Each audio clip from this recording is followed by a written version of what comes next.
Assalamualaikum warahmatullahi wabarakatuh. Kembali lagi di podcastnya Reprodi Administrasi Publik Unsida. Teman-teman, kali ini kita kedatangan narasumber yang sangat menarik juga, nggak kalah sama podcast sebelumnya. Saya Hana Farah Sastin, di sini sebagai pemantik. Mbak, boleh diperkenalkan diri dulu? Saya Asri Mustari dari Prodi Administrasi Publik semester 8. Oke Mbak, sharing-sharing nih ya Mbak. Mbak, dulu Mbak itu pas milih jurusan administrasi publik di Unsida itu apa sih alasannya Mbak?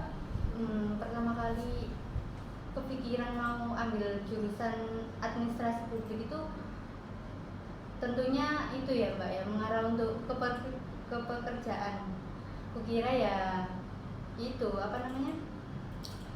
lulus langsung kerja di kantor, ternyata pas langsung di kuliahnya itu enggak, beberapa aspek politik iya, sosial iya, jadi macam-macam ya.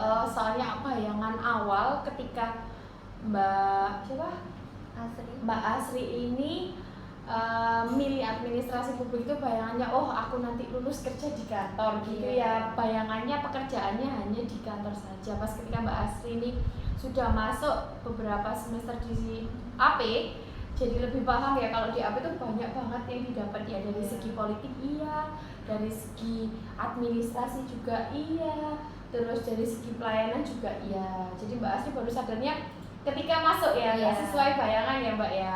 Oke. Mbak Asri dulu ketika masuk di AP, apa sih yang bikin Mbak Asri, oh iya aku cocok nih sama jurusan ini? Ada nggak mata kuliah atau dari dosennya atau aspek apalah yang bikin Mbak Asri, oke, ini bener nih jurusan yang aku pilih? Oh iya, semuanya itu berkesan ya Mbak ya. Cuma yang bikin seret itu yang pas mata kuliah metode penelitian itu kan, kalau dapat dari semester 3 kan bisa digunakan lagi di semester berikutnya. Jadi kayak oke, aku nemu nih gitu ya. Oke Mbak, selama Mbak Asri ini 8 semester kuliah di AP, pernah ikut MBKM nggak Mbak? Iya Pernah. Apa MBKM apa Mbak? Boleh diceritain? Yang magang di KPU itu. Oh, magang KPU ya. Boleh tahu nggak Mbak, di KPU itu Mbak Asri kenapa kok milih ikut magang ya di KPU? Padahal kan program MBKM magang itu banyak ya, ada yang di desa, terus di KPU. Kenapa Mbak Asri kok pilih di KPU-nya? Kebetulan kan ada mata kuliah yang menjurus ke politik, nyoba aja di KPU itu kan ada pilihannya di situ. Oke, jadi nyoba lah ikut MBKM di situ.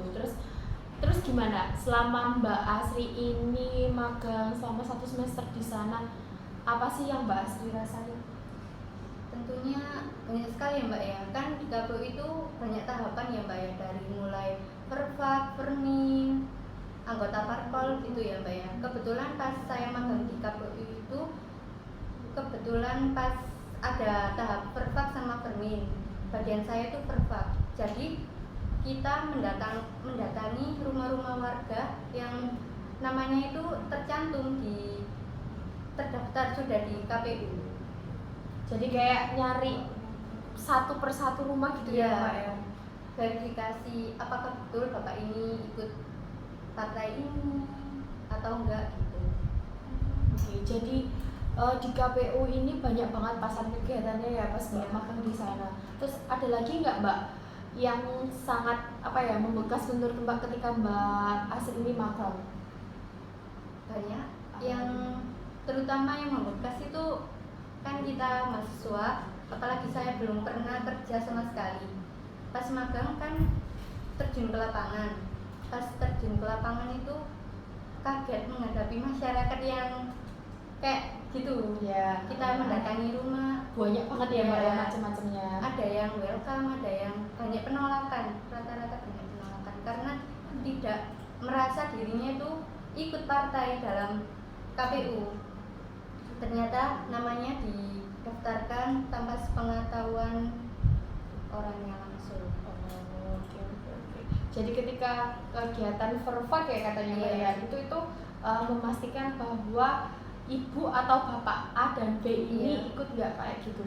Terus ketika Mbak ketemu masyarakat yang memang tidak mendaftarkan dirinya secara ikhlas ya Mbak, dalam artian didaftarkan, itu gimana proses selanjutnya Mbak ketika di KPU itu? Ya itu kita kan mendatangi rumah warga, didata apakah dia ikut atau tidak. Jika tidak, nanti dapat surat dari KPU. Jadi kalau tidak juga dapat juga. Ya untuk pengunduran diri atau apa gitu kan nggak bisa melacak siapa yang mendaftarkan dirinya gitu. Oh gitu, jadi tetap balik ke orangnya, cuman orangnya itu diminta untuk mengundurkan diri dari parpol tersebut. Oke. Terus ketika tahapan itu selesai, berarti tahapan selanjutnya tahapan apa Mbak? Ketika di KPU itu Fermin itu. Tapi kebetulan Mbak Asri ini ikut di Verfak saja. Jadi ketika datang di banyak ada berarti Mbak yang didatangi? Banyak. Kurang lebih berapa Mbak yang didatangi sama Mbak Asri? Untuk tahapan pertama itu 2 kecamatan, kebetulan kan dibagi sama teman-teman. Untuk tahapan kedua juga 2 kecamatan, jadi mengetahui desa-desa terpencil 4 kecamatan yang ada di Sidoarjo. Lumayan ya, kayaknya luas-luas deh. Kebetulan di daerah kecamatan mana Mbak? Tarik sama Wonoayu, terusan tahapan kedua itu di Candi sama Tarik. Banyak ya Mbak ya ternyata ya. Wah, jadi bisa keliling Sidoarjo teman-teman. Cari rumah orang-orang yang nggak kita kenal tentunya. Ya. Terus Mbak Asri, apa sih yang bikin Mbak Asri sekarang itu pas kemarin itu ikut, aku ikut MBKM. Apa yang jadi alasan Mbak Asri mau ikut MBKM itu apa? Kalau misalnya ada peluang, kenapa nggak di? Terus Mbak Asri, apa aja sih yang Mbak Asri dapat ketika Mbak Asri MBKM selain Mbak Asri dapat pengalaman gimana kerjanya orang KPU, terus gimana Mbak Asri jalan-jalan ke rumah orang-orang yang nggak Mbak Asri kenal, apalagi yang Mbak Asri dapat? Dari MBKM ini kan magang ya Mbak ya di KPU, jadi kebetulan saya ambil penelitiannya di KPU, jadi saya punya orang yang ngebantu lah, udah punya datanya.